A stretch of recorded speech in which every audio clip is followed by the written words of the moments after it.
आता पार्टिसिपेटरीली या शब्दाचा अर्थ समजून घेऊया.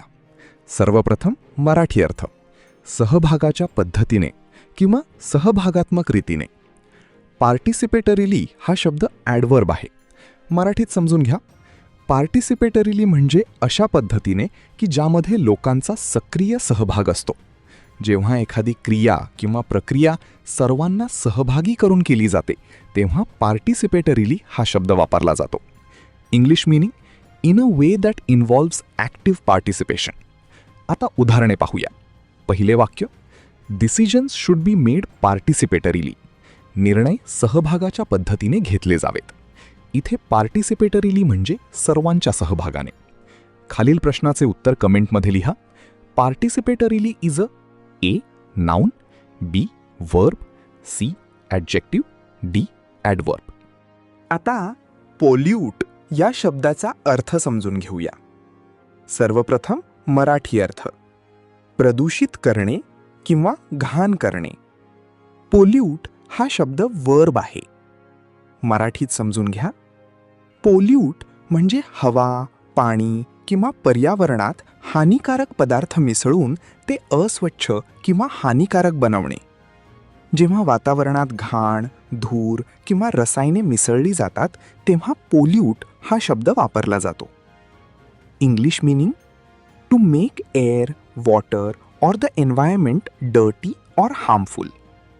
आता सिनॉनिम्स पाहूया. कंटॅमिनेट, डर्टी, पॉइझन हे शब्द प्रदूषण किंवा घाण करणे दर्शवतात. आता अँटॉनिम्स पाहूया. क्लीन, प्युरिफाय, क्लिअर हे शब्द स्वच्छ करणे दर्शवतात. आता उदाहरणे पाहूया. पहिले वाक्य: factories pollute the air with smoke.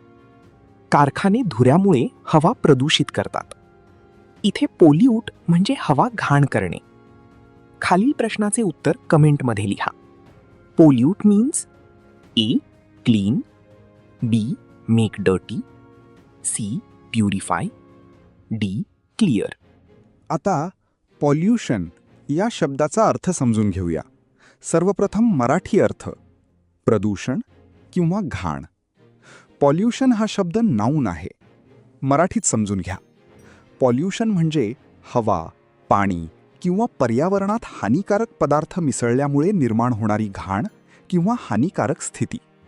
जेव्हा वातावरण दूषित होते आणि आरोग्यावर व निसर्गावर वाईट परिणाम होतो तेव्हा त्याला पॉल्युशन म्हणतात. English meaning: the presence of harmful substances in the environment causing damage. आता उदाहरणे पाहूया. पहिले वाक्य: water pollution affects marine life. पाण्याचे प्रदूषण सागरी जीवनावर परिणाम करते. इथे पॉल्युशन म्हणजे पाणी दूषित होणे. खालील प्रश्नाचे उत्तर कमेंटमध्ये लिहा. One word substitution: the presence of harmful substances in air, water or environment. A cleanliness, B pollution, C freshness, D purity. आता पोल्युटेड या शब्दाचा अर्थ समजून घेऊया. सर्वप्रथम मराठी अर्थ: प्रदूषित किंवा घाण झालेला. पोल्युटेड हा शब्द ॲडजेक्टिव्ह आहे. मराठीत समजून घ्या. पोल्युटेड म्हणजे हवा, पाणी किंवा वातावरण हानिकारक पदार्थांमुळे दूषित झालेले. जेव्हा एखादी गोष्ट घाण, धूर किंवा रसायनांमुळे अस्वच्छ आणि हानिकारक बनते तेव्हा ती पोल्युटेड असते. English meaning: made dirty or harmful by the presence of harmful substances. आता उदाहरण पाहूया. पहिले वाक्य: polluted air can cause health problems. प्रदूषित हवा आरोग्याच्या समस्या निर्माण करू शकते. इथे पोल्युटेड म्हणजे घाण आणि हानिकारक हवा. खालील प्रश्नाचे उत्तर कमेंटमध्ये लिहा. Polluted means A clean, B pure, C dirty, D fresh. आता सुपरविजन या शब्दाचा अर्थ समजून घेऊया. सर्वप्रथम मराठी अर्थ: देखरेख किंवा निरीक्षण. सुपरविजन हा शब्द नाउन आहे. मराठीत समजून घ्या. सुपरविजन म्हणजे एखाद्या कामावर किंवा व्यक्तींवर लक्ष ठेवण्याची प्रक्रिया किंवा क्रिया. जेव्हा एखादी व्यक्ती इतरांच्या कामाचे निरीक्षण करते आणि ते योग्य पद्धतीने चालले आहे की नाही हे पाहते तेव्हा त्याला सुपरविजन म्हणतात. English meaning the act of overseeing or monitoring work to ensure it is done properly. आता उदाहरणे पाहूया. पहिले वाक्य, the project was completed under strict supervision. प्रकल्प कडक देखरेखीखाली पूर्ण करण्यात आला. इथे सुपरविजन म्हणजे कामावर लक्ष ठेवणे. खालील प्रश्नाचे उत्तर कमेंटमध्ये लिहा. Supervision means A. Ignorance, B. Monitoring, C. Neglect. आता सुपरविजन या शब्दाचा अर्थ समजून घेऊया. सर्वप्रथम मराठी अर्थ, देखरेख किंवा निरीक्षण. सुपरविजन हा शब्द नाऊन आहे. मराठीत समजून घ्या. सुपरविजन म्हणजे एखाद्या कामावर किंवा व्यक्तींवर लक्ष ठेवण्याची प्रक्रिया किंवा क्रिया. जेव्हा एखादी व्यक्ती इतरांच्या कामाचे निरीक्षण करते आणि ते योग्य पद्धतीने चालले आहे की नाही हे पाहते तेव्हा त्याला सुपरविजन म्हणतात. English meaning the act of overseeing or monitoring work to ensure it is done properly. आता उदाहरणे पाहूया. पहिले वाक्य, the project was completed under strict supervision. प्रकल्प कडक देखरेखीखाली पूर्ण करण्यात आला. इथे सुपरविजन म्हणजे कामावर लक्ष ठेवणे. खालील प्रश्नाचे उत्तर कमेंटमध्ये लिहा. Supervision means A. Ignorance, B. Monitoring, C. Neglect. आता सुपरवायझरी या शब्दाचा अर्थ समजून घेऊया. सर्वप्रथम मराठी अर्थ, देखरेखीशी संबंधित किंवा निरीक्षणाशी संबंधित. सुपरवायझरी हा शब्द ॲडजेक्टिव्ह आहे. मराठीत समजून घ्या. सुपरवायझरी म्हणजे देखरेख किंवा निरीक्षणाशी संबंधित असलेला. हा शब्द अशा भूमिका, जबाबदाऱ्या किंवा कामांसाठी वापरला जातो ज्यामध्ये इतरांच्या कामावर लक्ष ठेवणे आणि मार्गदर्शन करणे समाविष्ट असते. English meaning related to overseeing or monitoring work. आता उदाहरणे पाहूया. पहिले वाक्य, he has a supervisory role in the company. त्याची कंपनीत देखरेखीशी संबंधित भूमिका आहे. इथे सुपरवायझरी म्हणजे इतरांच्या कामावर लक्ष ठेवणारा. खालील प्रश्नाचे उत्तर कमेंटमध्ये लिहा. One word substitution related to the role of observing and guiding work. A. Subordinate, B. Supervisory, C. Ignoring, D. Avoiding. कधी तुम्ही ऐकले आहे का की एखाद्या गोष्टीची संख्या 12 ऐवजी 13 असते? चला पाहूया इंग्रजीत त्यासाठी इडियम कोणती आहे. आता आपण बेकर्स डझन हा वाक्प्रचार समजून घेऊया. English meaning a group of 13 items, one more than a dozen. Marathi meaning 13 वस्तूंचा समूह, डझनपेक्षा एक जास्त. स्पष्टीकरण, जेव्हा एखाद्या वस्तूंची संख्या 12 ऐवजी 13 असते तेव्हा बेकर्स डझन ही इडियम वापरतात.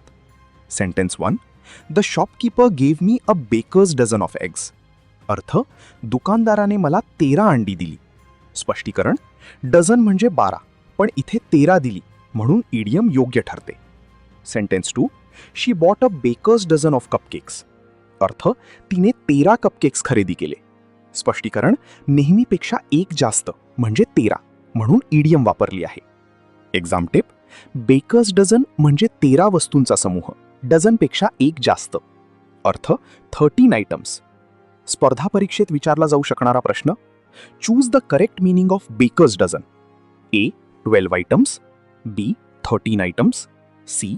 10 आयटम्स, डी. 15 आयटम्स. योग्य उत्तर कमेंट करा. कधी तुम्हाला असे वाटते का की तुमच्याकडे पैसे खूपच कमी आहेत आणि गरजा पूर्ण करणे कठीण झाले आहे? चला पाहूया इंग्रजीत त्यासाठी इडियम कोणती आहे. आता आपण बी हार्ड अप हा वाक्प्रचार समजून घेऊया. English meaning to have very little money, to be in financial difficulty. Marathi meaning आर्थिक अडचणीत असणे, पैशांची कमतरता असणे. स्पष्टीकरण, जेव्हा एखाद्या व्यक्तीकडे पुरेसे पैसे नसतात आणि ती आर्थिक अडचणीत असते तेव्हा बी हार्ड अप ही इडियम वापरतात. Sentence 1, I am hard up this month due to extra expenses. अर्थ, या महिन्यात जास्त खर्चामुळे मी आर्थिक अडचणीत आहे. स्पष्टीकरण, पैशांची कमतरता असल्यामुळे इडियम योग्य ठरते. Sentence 2, he was hard up after losing his job. अर्थ, नोकरी गमावल्यानंतर तो आर्थिक अडचणीत होता. त्याच्याकडे पैसे कमी होते म्हणून इडियम वापरली आहे. एक्झाम टिप: बी हार्ड अप म्हणजे आर्थिक अडचणीत असणे. अर्थ, हॅव्हिंग व्हेरी लिटल मनी. स्पर्धा परीक्षेत विचारला जाऊ शकणारा प्रश्न: choose the correct meaning of be hard up. A, very rich. B, financially struggling. C, always happy. D, physically strong. योग्य उत्तर कॉमेंट करा. कधी तुम्हाला असे वाटते का की एखाद्याने वादात किंवा बोलण्यात खूपच चुकीची किंवा अन्यायकारक टिप्पणी केली आहे?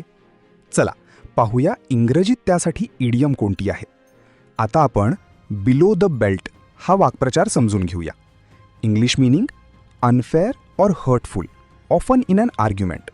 मराठी मीनिंग: अन्यायकारक किंवा दुखावणारे बोलणे, वर्तन. स्पष्टीकरण: जेव्हा एखादी व्यक्ती वादात किंवा संभाषणात मर्यादा ओलांडून दुसऱ्याला दुखावणारी किंवा अन्यायकारक गोष्ट बोलते तेव्हा बिलो द बेल्ट ही इडियम वापरतात. Sentence 1. His comment about her family was below the belt. अर्थ, तिच्या कुटुंबाबद्दलची त्याची टिप्पणी खूपच चुकीची होती.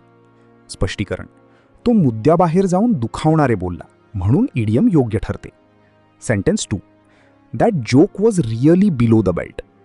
अर्थ, तो विनोद खूपच दुखावणारा होता. स्पष्टीकरण: विनोदामुळे कोणाला त्रास झाला म्हणून इडियम वापरली आहे.